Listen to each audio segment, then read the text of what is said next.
Recorded Books presents an unabridged recording of The House That Ruth Built, a new stadium, the first Yankees championship, and the redemption of 1923, by Robert Weintraub, narrated by Fred Berman, and directed by Stephen Mossbleck.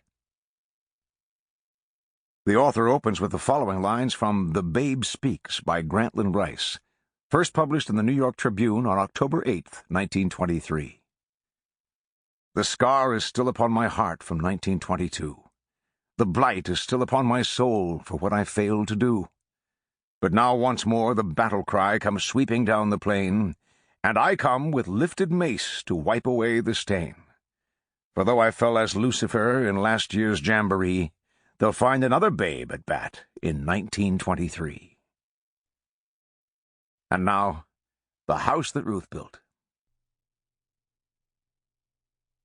Preface. The Ungrateful House Guest.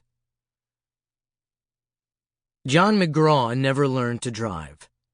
Baseball's greatest manager usually got around the city by automobile, driven by a chauffeur, James Thompson.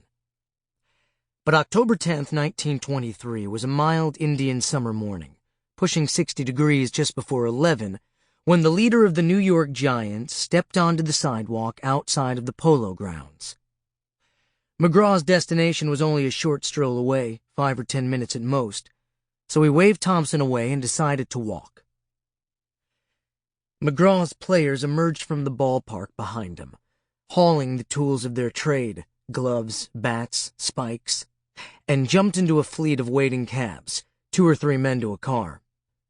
They were ready for action, especially since today's matchup was the first game of the 1923 World Series.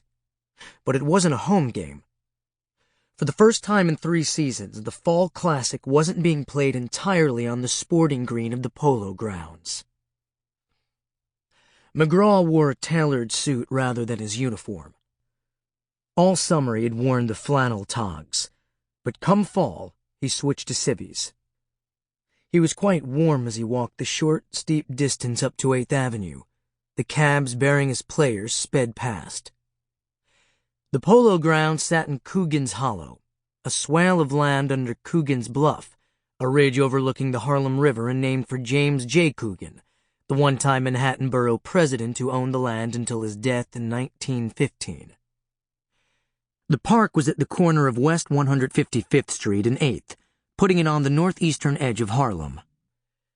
Immediately to the west, the posh neighborhood known as Sugar Hill, Duke Ellington's destination in Take the A Train, was just beginning to Sample complete.